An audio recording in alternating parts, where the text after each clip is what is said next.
I was walking home from school on a cold winter day. Took a shortcut through the woods, and I lost my way. It was getting late, and I was scared and alone. But then a kind old man took my hand and led me home. My mama couldn't see him, oh, but he was standing there. And I knew in my heart he was the answer to my prayer. Oh, I believe there are angels among us, sent down to us from somewhere up above. They come to you and me in our darkest hour to show us how to live, to teach us how to give, to guide us with a light of love.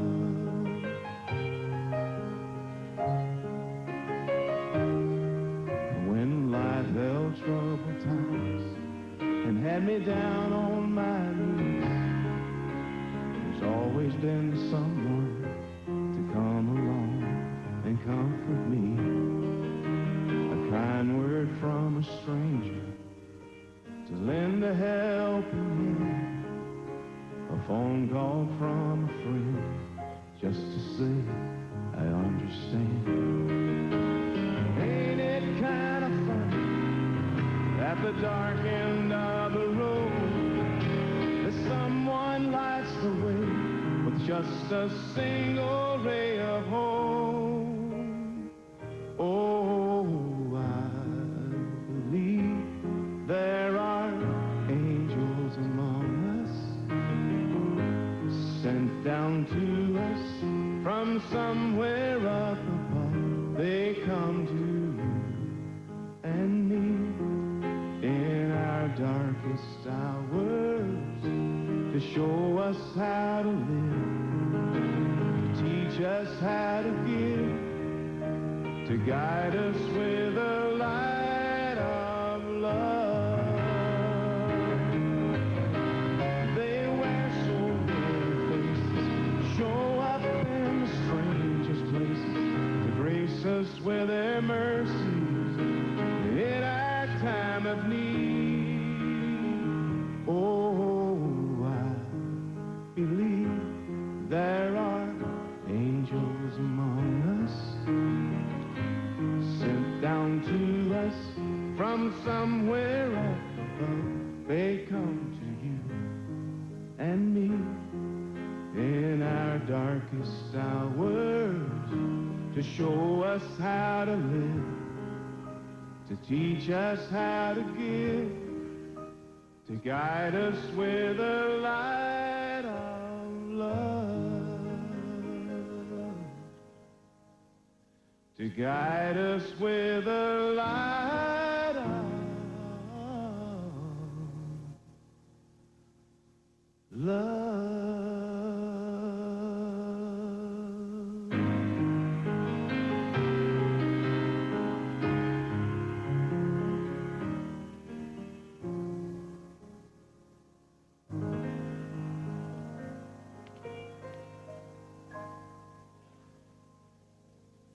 Now may the grace of Christ our Savior and the love of God our Father and the fellowship of the Spirit be with us today and forevermore.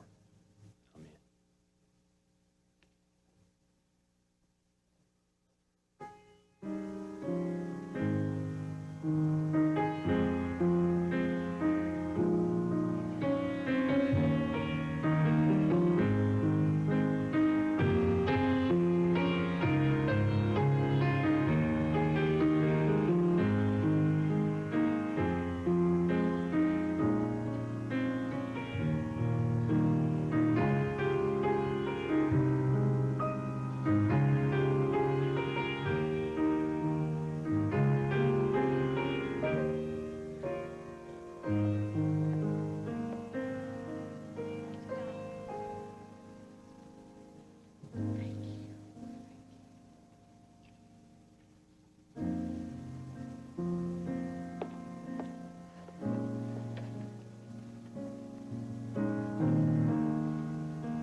NASCAR family file out of the Calvary Church and prepare to go on to Rockingham, where the series will race this weekend. Dale Earnhardt Jr. and the other Earnhardt Incorporated cars will race. Richard Childress Racing will be there to compete. And many people in the sport have taken guidance from the answer to the question that we all ask: what would Dale do? And we're guided by the events of February 1994, when Dale lost best friend Neil Bonnet on the racetrack in a practice crash at Daytona. Earnhardt was stoic, said little, kept feelings to himself inside, and climbed back into the car the next day and raced. And everyone in this sport today is mindful of that and guided by it. So we will go on to Rockingham, not because we truly wish to, but because we wish to honor the memory of one of the sport's great champions in a fashion in which he honored his late friend.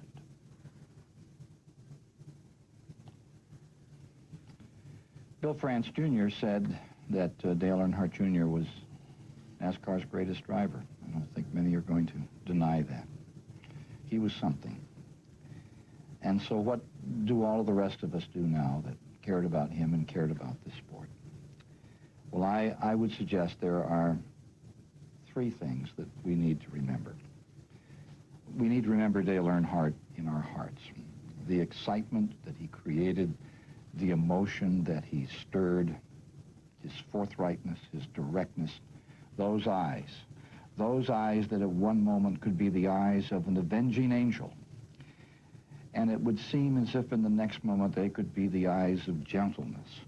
They always had that little twinkle and glimmer, other than when he was really serious about being the intimidator.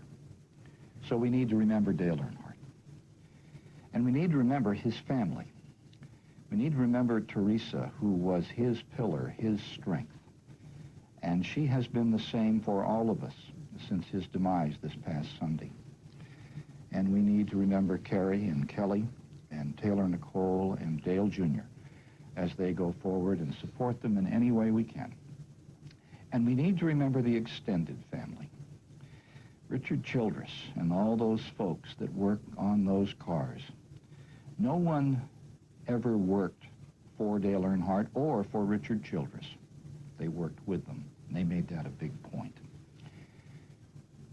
Richard Childress and Dale Earnhardt both came out of the class of hard knocks, came up the tough way, didn't have two pennies to rub together, but they built race cars, and if they won, they ate, and if they didn't, they tried to find a way to get some tires and go on to the next event. And no one will ever deny either of them what they have been able to earn in motorsports, the sport that both of them love so much. And we must remember that extended family as well as the Earnhardt family. And finally, we must remember when something like this happens and stuns and staggers us, that there is a power greater than ourselves, something that Dale Earnhardt had come to accept in these last years.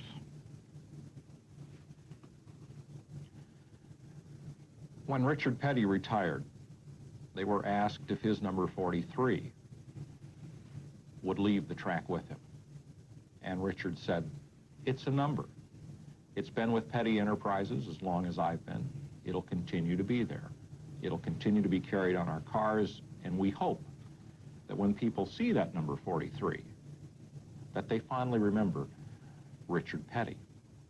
This may turn out to be such an instance. We won't see a number 3 on track this weekend, but it will certainly be right there in our hearts. There's been some comment in this past week about Sterling Marlin, and Michael Waltrip rose to his defense the other day, and I think it's only fair that we should mention that here as we come to conclusion and we have an extra moment or two. This was a racing incident, and I think everyone in the racing fraternity totally understands that. Sometimes it's hard to grasp, but again, you have to go back to Richard Petty. When his grandson Adam lost his life up in New Hampshire 10 months ago, someone a couple of weeks later said, well, what have you discovered? What are you learning about the thing? And Richard said, stop. He said, we are not interested in the past. We have lost Adam, and now we must go on. And he dropped all of that baggage. And he did go on, and that family has gone on, and Kyle raced with his son's number and finished 16th. And again, I think we all must go on, and there's no pointing fingers. When you get three guys, great racers, running 180 miles an hour into turn 3 at Daytona, things do happen. And such they did this past weekend. And I hope that everyone can find peace in their hearts about this incident that took the life of Dale. We're going to lead you back to another piece of tape now, following which we're going to be joined here at the Calvary Church in Charlotte by a very special guest.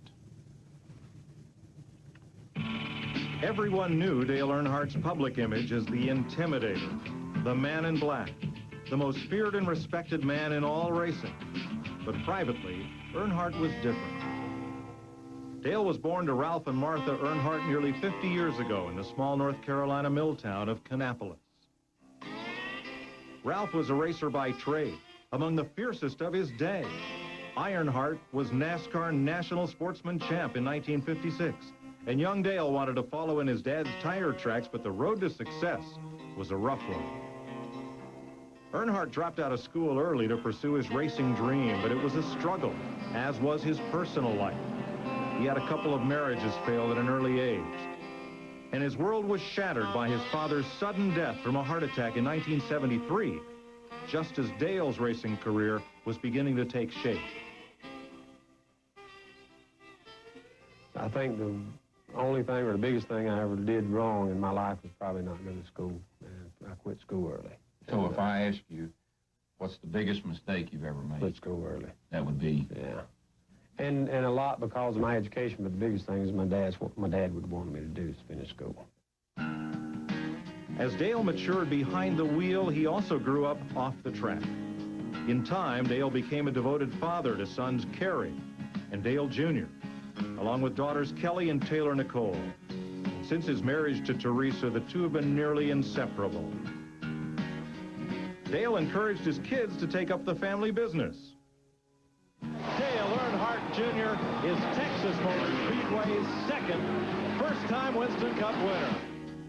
His involvement in Dale Jr.'s career has been well documented, and he played a large role in Jr.'s quick rise to NASCAR stardom. And another Earnhardt goes to victory lane. Kerry Earnhardt wins here at Pocono. Dale helped resurrect oldest son Kerry's driving career. He fielded a car for Kerry on the ARCA Series last year, and no one could deny a father's pride at Pocono when Kerry reached victory lane for the first time. Maybe the most talented of the three older Earnhardt kids was daughter Kelly, who dabbled in racing for a short time, intimidating local drivers on the late model stock car circuit. Away from the track, Earnhardt was an accomplished outdoorsman. Was he most at home in a quiet field or stream, or behind the wheel of a farm tractor, or off hunting with one of his best friends, Neil Bonnet? Despite humble beginnings, Earnhardt was a millionaire many times over. He earned over $40 million in prize money on the racetrack, and sales of his merchandise were said to rival that of Michael Jordan. He owned a successful Winston Cup race team that had seen each of its three drivers in victory lane in the past 9 months. And his name was on one of the most successful car dealerships in the United States. But Dale Earnhardt, the man, will be best remembered as devoted husband, loving father, and loyal friend.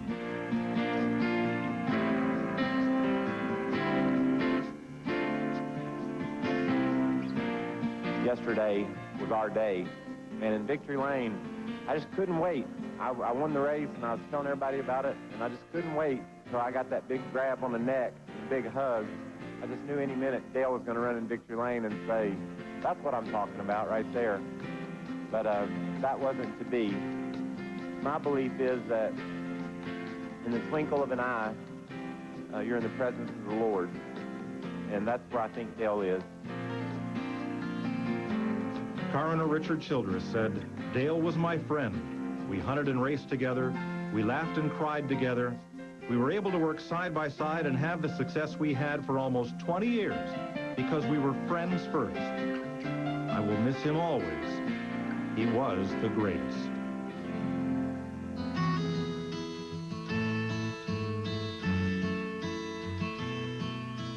In my mind, I'm gone to Carolina.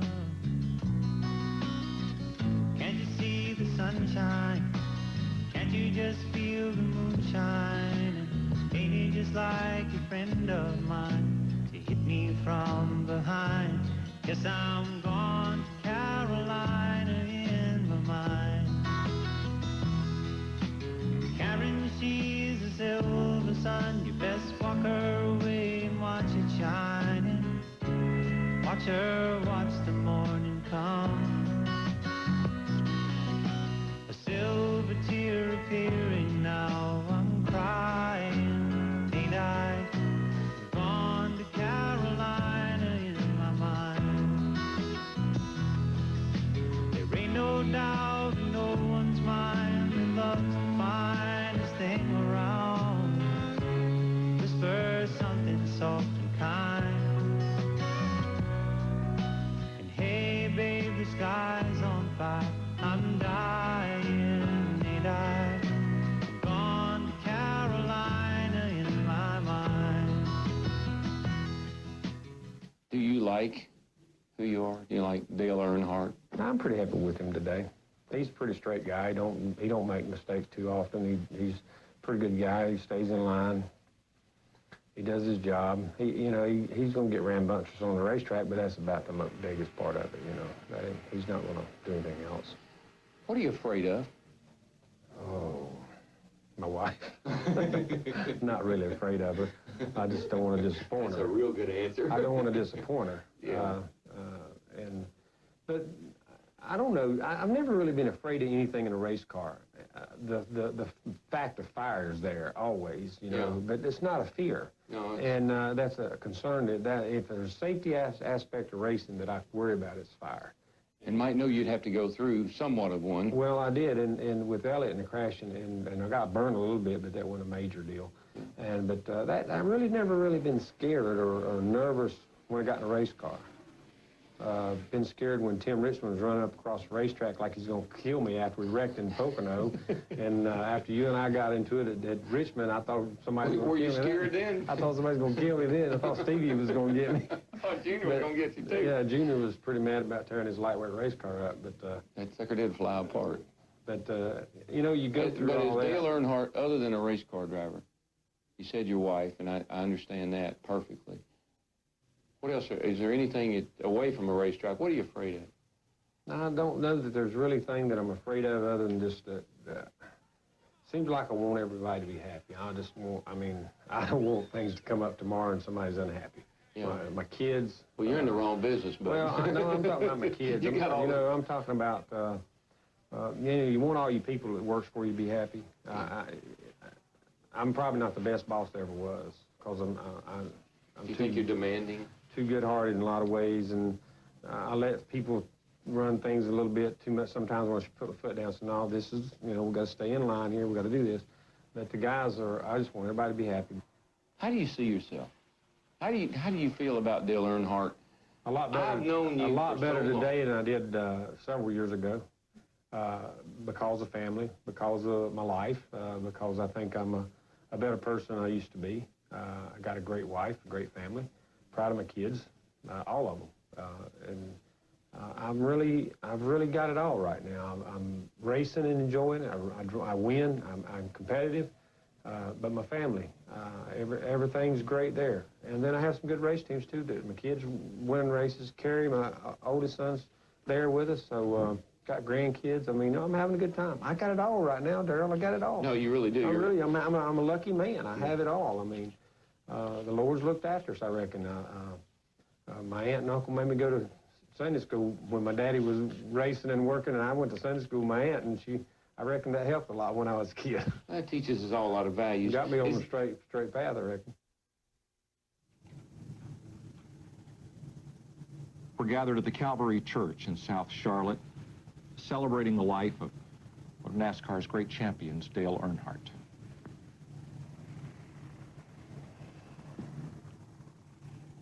Welcome back. I'm Mike Joy alongside Ken Squire, and we're joined by the chairman and CEO of NASCAR and International Speedway Corporation, Bill France Jr. Bill, about 10 seconds away from maybe the greatest Daytona 500 that we've seen in 43 years, and then this. Stunning, staggering, isn't it? Yes, it is, and it also, I kind of apologized to him the other day, not that I had any, could have changed things, but Michael Waltrip, he's been trying so long, and a little bit on Dale Earnhardt. I asked him this past February in Daytona. I had dinner one night, and I said, is Michael the right guy for that car? He said, absolutely. He said he's going to win races in that car. Yeah, Jeff Hammond picked him to win that race, and by George, he did it. And he's such a good spokesman and such a good representative. But how about you? Seems to me that among all the people that race in NASCAR, that Earnhardt had become one of the closest to you. He had.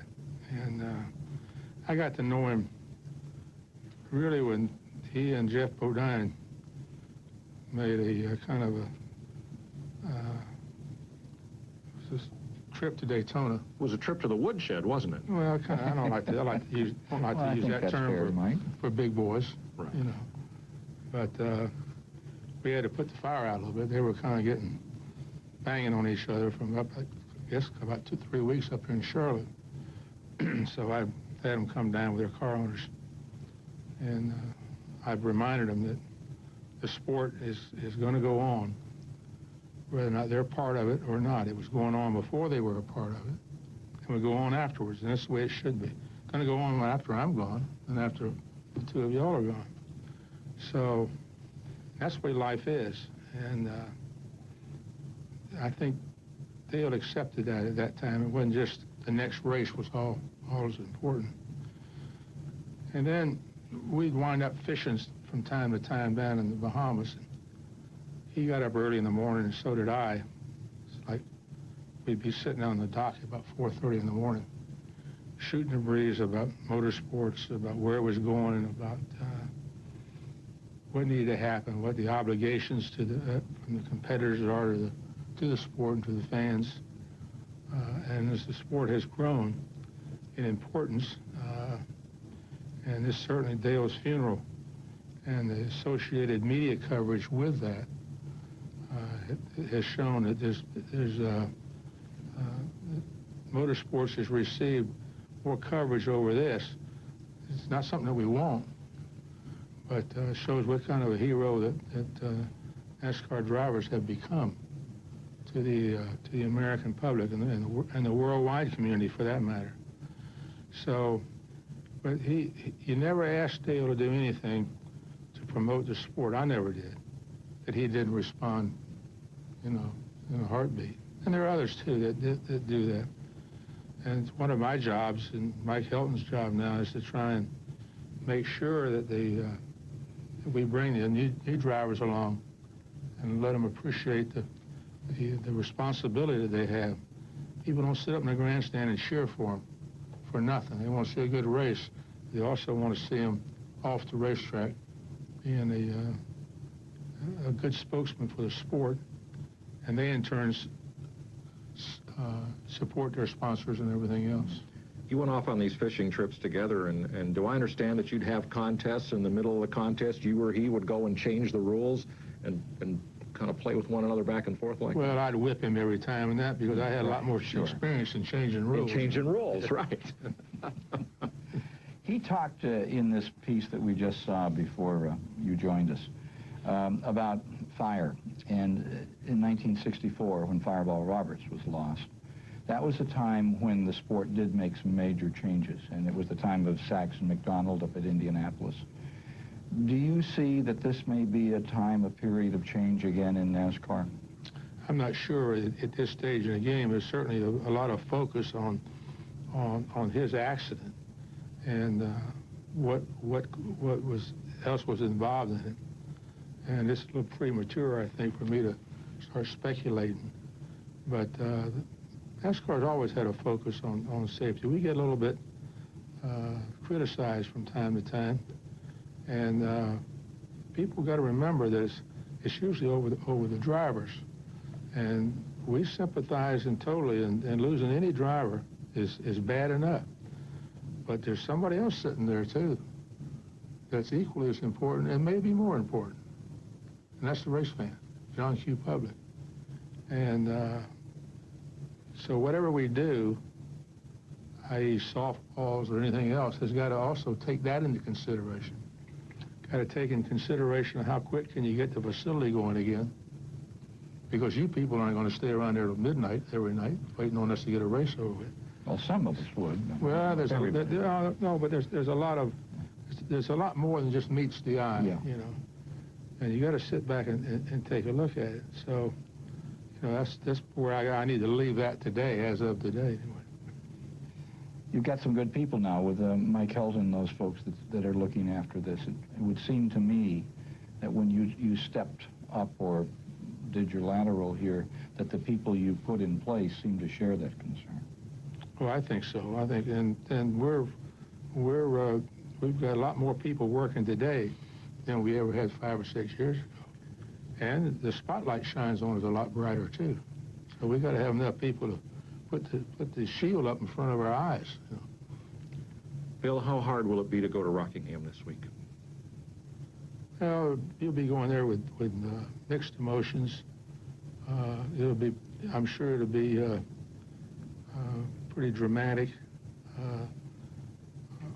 without Dale. But then again, it would be, if we didn't run Rockingham, the Vegas would be next.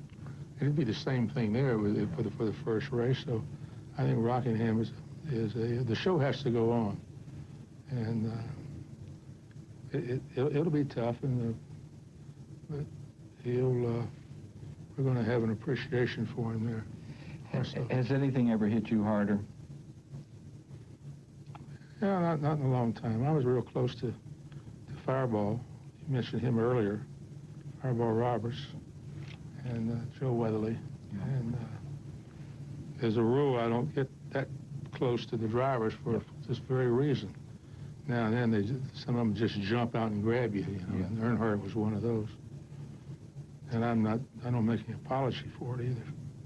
I think my press statement down in Daytona after the accident really said it all. He was Bill, in the history of this sport, is there anybody that has moved the sport along further from the driver's seat than Dale? Well, I think you got to put Richard Petty in there with Dale. Of course. As our two leading spokesmen in the last bit. Richard's been off the air because as a car owner, he's not as visible like Dale was. But Dale's ability, the IROC race, which people will see, I guess, in a week or so, they've got showing him going through the grass. Yeah. You know, and he did it out here at Charlotte a few years ago. And he's from a pure raw talent. I say he's the best we ever had. Everyone others real good. Curtis Turner was real good. And Mike Hall and Lloyd C. back before the war when I was just a little shaver. Well, Bill France Jr., thanks for joining us, the chairman of NASCAR, on this solemn day. Okay, thank you. We will head to Rockingham with heavy hearts, but we will head there, and we will continue on this great sport. And while no one among us truly wants to go there, we will go there to share our memories and our smiles, remembering Dale, and somewhat disbelieving that he's gone. Indeed. That's what people have done in this particular hard sport for so many years. It is the sport for those that climb the great mountains, try those endless deserts, and sometimes it gets really rough, as it did this past weekend. And that's why victory is so precious to those who continue. Thank you for joining us. And Earnhardt loses it, goes on the grass, comes back, and Elliott goes inside. And Earnhardt still got the lead. Incredible. Checkered flag. Dale Earnhardt finally is a champion of the Daytona 500.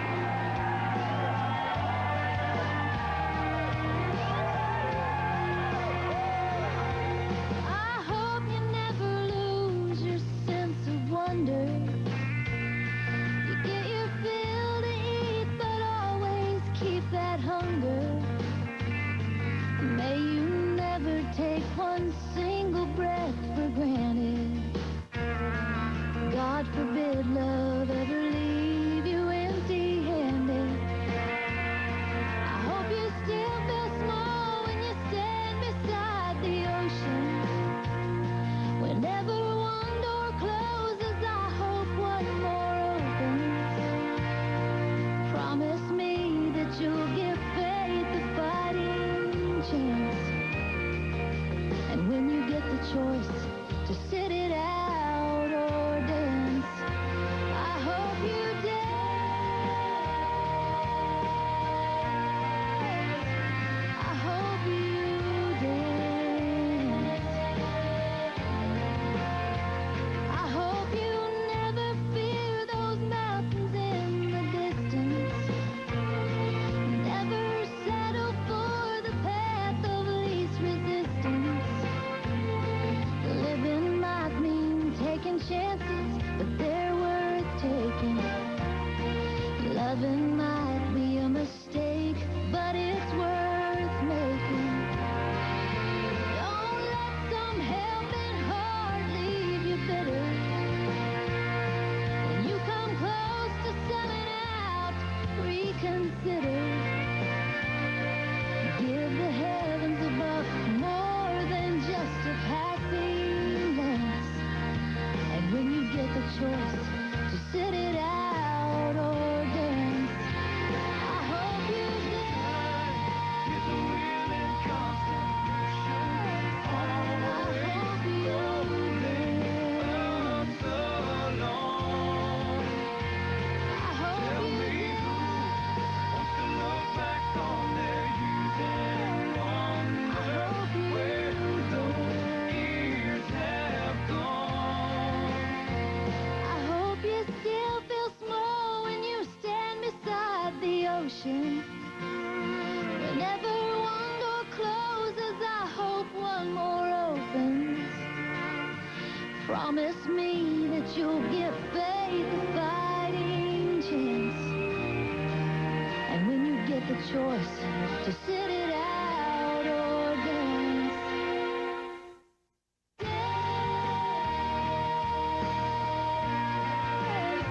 I hope you dance. I hope you dance. It's a will and constitution. I hope you dance. So long. I hope you dance.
Now they're in court,